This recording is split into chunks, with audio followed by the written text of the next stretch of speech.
Buenas noches.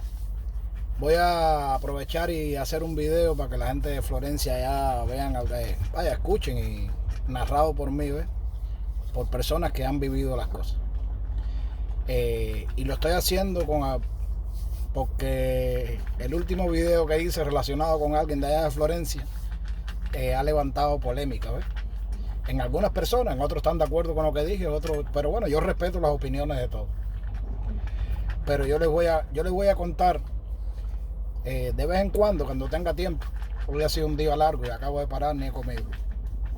Pero yo les voy a contar de vez en cuando, cada vez que yo tengo un chance, de las historias mías que yo puedo contar, de las que yo viví y que yo recuerdo, yo les voy a contar algunas. Yo sé que mucha gente de Florencia conoce muchas historias, pero yo les voy a contar algunas. Y entonces ustedes valoran si vale la pena señalar a los culpables de las cosas o no. Cuando se habla de víctimas y victimarios,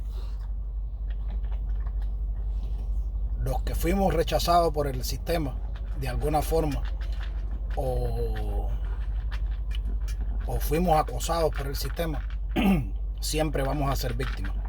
Aunque nos podamos sobreponer a eso, ¿ves? Pero yo le voy a hacer una historia hoy, no es muy larga, pero se la voy a hacer para que ustedes tengan una idea de las cosas que yo viví. Ojo, lo que yo digo, todavía hay gente en Florencia que saben que lo que yo voy a decir ahora es verdad.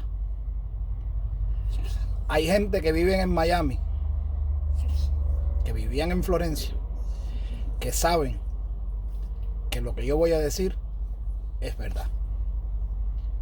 Quizás no van a salir en el video y van a comentar que es verdad porque ellos estuvieron en eso.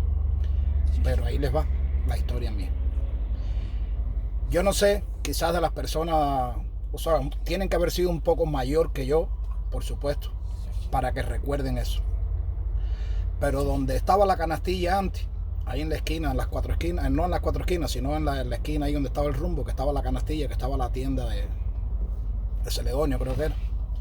No, de Celedonio no, la de Celedonio era la otra. La tienda de víveres que estaba ahí. Para los que recuerdan esto, entre la estación y la tienda, pasa la línea y había un estanquillo que vendían revistas, Sputnik y cosas sobre rusas. Y para la parte de abajo del estanquillo habían unos banquitos, que yo no sé si existen todavía con el bulevar ese que hicieron, ¿no? Pero bueno, ahí habían unos banquitos. Había un poste de la luz y a la orilla del poste de la luz habían unos banquitos ahí. Y yo no sé si alguien de Florencia, que sea un poco mayor que yo, recuerda esto. Pero quizás tenga memoria de haberme visto alguna noche con mi papá sentado ahí prácticamente solitario. Ahí se sentaban unas cuantas personas, amigos de mi papá que se sentaban. Y ya después a las 8 y pico, a las 9, ya todo el mundo se iba para su casa. Y yo con mi papá a veces me iba para el cuartico también. Pero a veces nosotros llegábamos al cuartico. Y cuando llegábamos al cuartico, yo le voy a decir la frase que decía mi papá. Después se lo voy a aclarar. Esta es la frase que decía mi papá. Cuando llegábamos al cuartico, mi papá me decía, yo era un niño, pero yo recuerdo esto. Llegábamos al cuartico, papi cogía la llave, abría la puerta, que era la primera puerta cuando subías la escalera de madera, y abría el cuartico.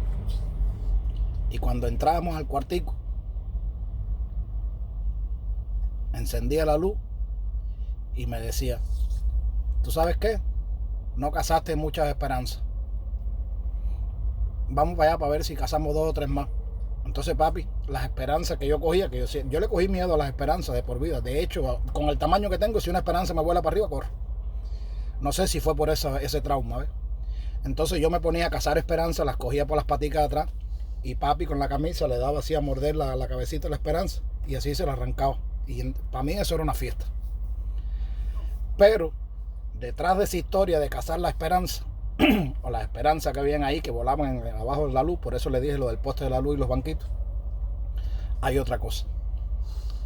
A veces cuando nosotros regresábamos al cuartico, el cuartico de nosotros era el primero. Un cuartico, para que tengan una idea, de 3,5 metros por 2,5 metros. Ahí vivíamos mi papá y yo. Había una camita personal que era la de mi papá a la derecha, una camita personal al lado izquierdo que era la mía, y en el medio había una caja de madera de aquella donde venían los cartones de huevo, así parada. Ahí mi papá en el hueco del medio ponía los libros, ¿sabes? Algunos libros que tenía él y otras cosas más. Era como un estantico. Arriba tenía el radio y frente a esa cajita había una silla del Hotel Liceo antiguo, y en esa silla había una pizarrita, ¿ves? Que tenía un relojito en la esquina, y en esa pizarrita yo hacía las tareas, y esa misma pizarrita papi me la viraba para la parte de atrás y ahí me ponía mi platico de comida y mis cosas, ahí comía yo, ¿ves? Y el fogón estaba a los pies de la cama, y bueno, los carderitos guindados en la pared como se pudiese ahí más o menos. No teníamos mesa, ni refrigerador, ni nada de eso. Pero bueno, el cuento no es ese. Nosotros regresábamos al banquito. Pero ustedes saben por qué nosotros regresábamos al banquito. Porque toda esa cuartería, la parte de arriba, porque abajo era el centro de elaboración del Saratoga, estaban divididas por paredes de madera, de unas tablas finitas. Eran duras, que vaya, no le entraba una puntilla prácticamente. Eran duras las tablas, pero eran unas tablitas finitas que todo lo que tú conversabas o la bulla del otro cuarto, lo que fuese, se escuchaba en el de nosotros. Cuando nosotros llegábamos en esa hora, que papi me regresaba para el banco y esperaba, parece que él sabía la gente que entraban ahí, ¿ves? Y cuando él veía que salían por el pasillo, entonces me decía, bueno, vamos a dormir ya. Entonces ya me llevaba para allá, para el cuarto a dormir. Entonces, las parejas, como Florencia no tenía motel y las habitaciones del hotel siempre estaban alquiladas por los jefes y demás, ese cuartico era como un hospedaje para que la gente pudiera saciar sus necesidades de sexo. Y las griterías y los gemidos y todas esas cosas, mi papá trataba de evitar que yo las escuchara, aunque yo las escuché, incluso ya siendo bastante grandecito. ¿Ok? Pero ahí no para la historia. Delante de la puerta del cuartico de mi papá, papi tenía como una tablita puesta así y dos palanganitas que vendían, que eran como de zinc. Y papi tenía una con agua con detergente y una con agua clara para lavar los platicos de nosotros cuando comíamos y demás. Cuando nosotros regresábamos, tú sabes, el que conoce sus cosas las conoce. En ocasiones le habían cogido una palanganita a papi y le habían botado al agua. ¿Sabes para qué? Para la gente que entraba en ese cuarto, lavarse sus partes después que tenían sexo. Y ahora yo le voy a decir la frase. Cuando papi llegaba y veía que habían cogido una palanganita de esa, cuando sin abrir la puerta, papi decía, me cago en la Virgen puta, coño, y en todos los santos de mierda, coño. Y yo con mi voz de niño, papi, ¿qué pasa? Decía, no te preocupes, Pipo, no pasa nada, no pasa nada. Vamos a dormir. ¿Ves? Hay una persona en Florencia que ya yo siendo grandecito, estaría yo en secundaria. ¿Ves? Y un día yo venía de la secundaria, creo que era. Yo estaba en secundaria, creo en 7º o 8º grado. Y un día yo venía de la secundaria, o era un fin de semana, y el problema es que yo subí la escalera y vi cuando esa persona estaba cogiendo la palangana. Pero ya yo estaba grandecito, ¿eh? Y no que fuera más valiente que nadie. Pero le dije, eso es de mi papá. Y esa persona me puso la mano en el hombro con la palanganita en la mano. Y me dijo, dígale a su papá que aquí yo hago lo que me da la gana. ¿Viste? Yo no le dije eso a papi, nunca en la vida. La persona puso la palangana atrás, la puso arriba de la tablita. Yo esperé que se fuera y cogí las palanganitas, la que tenía agua y la otra que estaba medio vacía, y la puse para dentro del cuartico. Cerré la puerta. Pero eso lo viví yo. Pero eso lo viví yo no una sola vez. Eso fueron muchas veces. Un menor de edad viviendo con su padre y sintiendo a las parejas en el otro cuarto, haciendo todo lo que hacen las parejas y toda la bulla y todo el escándalo y todo el sexo y todos los meneos de cama y aquella cuartería meneándose. Eso lo viví yo. ¿Ves? Entonces cuando los niños estaban durmiendo ya, que se acostaban con la calabacita, o a las 8 de la noche, a veces a las 9 y pico de la noche, o a las 9 y media, a las 10, todavía estaba yo cazando esperanza debajo del poste de la luz. ¿Tú sabes por qué? Porque había gente teniendo sexo en el cuarto de al lado. Y papi no, ni podía dormir, ni quería que yo escuchara eso. ¿Eh?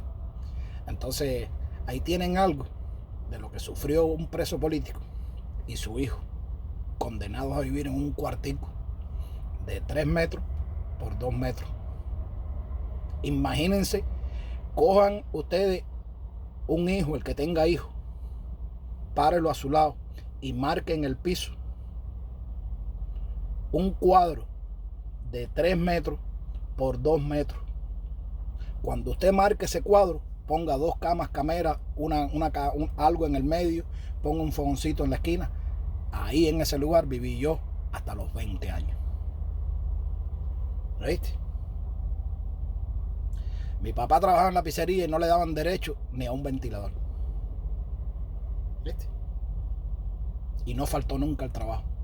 Y cuando el ferro se abría a las 5 de la mañana, a las 4 de la mañana, o las 4 y media que pasaba el bus, cuando aquello que había el bus, el coche motor, ya mi papá tenía hecho el café. ¿Viste? Y los bufeteros y la gente del bus se ponían a tomar café en el ferro. ¿Eh? Cada vez que robaban en el ferro, a mi padre se lo llevaban preso. ¿Viste? Y yo sé que muchos han sufrido muchas cosas más. Pero hoy yo no le voy a contar todas las historias para no aburrirlo y no hacer el video tan largo. Pero de vez en cuando tengo un chance, yo le voy a ir contando partes de las cosas que yo viví ahí. ¿Viste? Y acuérdense, ojo con esto, lo que estoy diciendo, hay gente que vive en Florencia todavía, que están vivos, que saben que ellos iban ahí y se metían ahí a hacer eso. Y que yo era menor de edad y que yo era un niño y que yo vivía en el cuarto de al lado. Y hay gente en Miami también que saben que iban ahí. Y no es por el hecho de que fuesen y lo hiciesen, ¿ves? El problema es que yo y mi padre eran los que teníamos que aguantar eso, ¿ves? Porque nosotros no estábamos teniendo sexo con nadie, ¿ves? Entonces ahí estuvimos, mi papá condenado a vivir en esa posilga, tú sabes, y aguantando todo lo que se podía aguantar. Después les voy a hacer más historias. Cuídense mucho, que Dios los bendiga. Les mando un abrazo al pueblo de Florencia y que cada cual cargue con la cruz que le toca. Hasta la vista.